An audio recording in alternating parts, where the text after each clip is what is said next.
नमस्कार शेतकरी मित्रांनो, आजच्या व्हिडिओमध्ये आपण पीक विम्यासंदर्भात दोन अत्यंत महत्त्वाच्या आणि मोठ्या बातम्या पाहणार आहोत।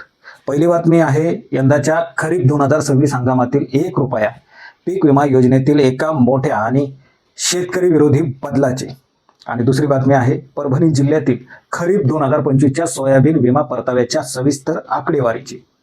हा व्हिडिओ प्रत्येक शेतकऱ्यांसाठी अत्यंत महत्त्वाचा आहे, त्यामुळे हा व्हिडिओ शेवटपर्यंत नक्की पहा। आता सध्याच्याला काय बदल आहे तर यंदाच्या हंगामातील सर्वात मोठा बदल म्हणजे ट्रिगर सरकारने रद्द केलाय। सुरुवात करूया यंदाच्या खरीप हंगामापासून। हवामान खात्याने यंदा पाऊस कमी पडण्याचा अंदाज वर्तवलाय। दुष्काळाचं सावट आधीच डोक्यावरती आहे आणि त्यातच राज्य सरकारने शेतकऱ्यांच्या जखमेवरती मीठ चोळणारा एक मोठा निर्णय घेतलाय। सरकार सध्या फक्त 1 रुपयात पीक विमा अशी मोठी जाहिरातबाजी करतंय, पण या 1 रुपयाच्या विम्याच्या आत दडलेली एक अत्यंत महत्त्वाची गोष्ट तुमच्यापासून लपवली जाते। ऐन संकटात तुम्हाला वेळेवरती मदत मिळवून देणारे विम्यातले जे ट्रिगर आहे ते सरकारने यंदा खरीप हंगामातून चक्क गायब केले। नियम काय सांगतो, जर पावसाळ्यात सलग 21 ते 25 दिवस पावसाने दडी मारली आणि डोळ्यात देखत पिके करपायला लागली तर अशा वेळेस जिल्हा अधिकारी एक आदेश काढतात, ज्याला ट्रिगर म्हणतात। हा ट्रिगर लागू झाला की विमा कंपन्यांना नाईलाजाने का होईना पण एकूण रकमेच्या म्हणजेच एकूण भरपाईच्या 25% रक्कम महिनाभराच्या आत अग्रिम म्हणजेच ऍडव्हान्स म्हणून द्यावा लागतो, जेणेकरून शेतकऱ्याला दुबार पेरणी करता येईल किंवा घर चालवता येईल। पण आता आलेल्या नव्या माहितीनुसार राज्य सरकारने यंदाच्या हंगामातील हा 25% मदतीचा नियमच आता गुंडाळून ठेवलाय।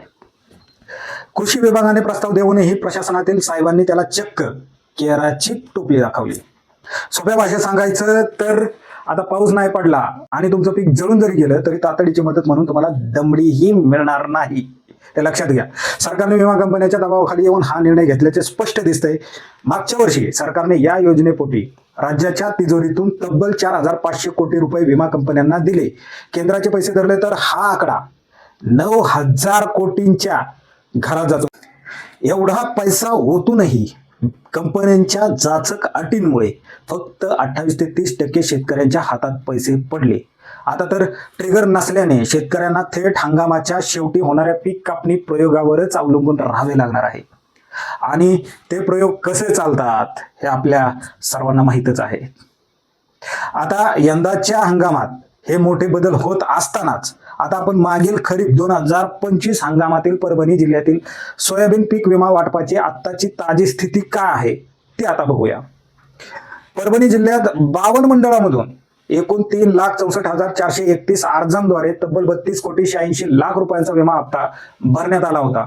यातून 2,83,000 हेक्टरवरील सोयाबीन पिकाला संरक्षण मिळाले। सध्या सुरुवातीला 19 आणि नंतर वाढीव 5 अशा एकूण 24 मंडळांमध्ये सोयाबीन पीक विमा परतावा मंजूर झाला। या 24 मंडळातील शेतकऱ्यांना एकूण 124 कोटी 99 लाख रुपयांचा परतावा देय असून आतापर्यंत सुमारे 1,15,000 लाभार्थी शेतकऱ्यांच्या खात्यावरती 106 कोटीहून अधिक रक्कम जमा करण्यात आली आहे। प्रश्न उरतो तो म्हणजे उर्वरित 28 मंडळांचा। या मंडळातील मंजुरी अद्यापही प्रलंबित आहे। तरी सर्व 52 मंडळामध्ये सोयाबीनच्या ड्रायवेट म्हणजे चुकवलेल्या उत्पादनावरती आधारित मंजुरीसाठी कृषी विभागाकडून आयुक्तालयाकडे प्रस्ताव पाठवण्यात आला आहे। हे नक्की दिलासादायक बाब आहे। पंतप्रधान पीक विमा पोर्टलवरील आकडेवारीनुसार तालुकानिहाय मिळालेला परतावा कसा आहे तर स्क्रीनवर बघूया। पालम तालुक्यात 4 मंडळ आहेत। सर्वाधिक 41 कोटी 39 लाख 31,167 रुपये। जिंतूर तालुक्यात 5 मंडळ आहेत। 19 कोटी 83 लाख 5,636 रुपये। मनवत तालुक्यात 5 मंडळ आहेत। 19 कोटी 77 लाख 57,307 रुपये तिथं वाटप करण्यात आलं। परभणी तालुक्यात 1 मंडळ आहे। 17 कोटी 60 लाख 83,859 रुपये तिथं वाटप करण्यात आले। पाथरी तालुक्यात 4 मंडळे आहेत। 12 कोटी 66 लाख 59,620 रुपये तिथं वाटण्यात आलं। पूर्णा तालुका तिथं 2 मंडळ आहेत। 7 कोटी 95 लाख 73,167 रुपये तिथं वाटप झालं। गंगाखेड तालुक्यात 1 मंडळ आहे। 4 कोटी 20 लाख 29,281 रुपये तिथं वाटप झालं। सेलू तालुक्यात 2 मंडळे आहेत। 1 कोटी 45 लाख 71,774 रुपये तिथं वाटप केलंय। आता आपण बघूया प्रमुख मंडळनी आहे जी आकडेवारी आहे ती आपण स्क्रीनवर बघूया। काही प्रमुख मंडळांचा विचार केल्यास पालम मंडळात 14 कोटी 41 लाख, रावरजोरला 12 कोटी 29 लाख, चाटोरीला 9 कोटी 28 लाख, दुधगावला 9 कोटी 3 लाख, केकरा जवळासाठी 8,21,00,000 तर पूर्ण मंडळासाठी 5,13,00,000 रुपये मंजूर झाले आहेत. तसेच दैठणा 17,11,00,000, पाथरी 3,05,00,000, बाबळगाव 3,16,00,000, कासापुरी 4,45,00,000, गंगाखेड 4,21,00,000 आणि बनवस 4,88,00,000 या मंडळांनाही मोठा परतावा मिळाला आहे.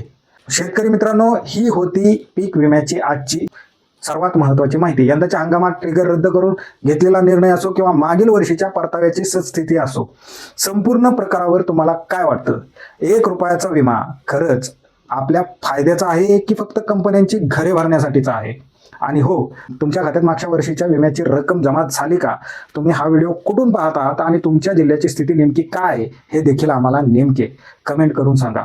ही महत्त्वाची आणि अचूक माहिती प्रत्येक गावातील शेतकऱ्यांपर्यंत पोहोचवण्यासाठी हा व्हिडिओ नक्की शेअर करा आणि आपल्या चॅनलला सबस्क्राईब करायला नक्कीच विसरू नका.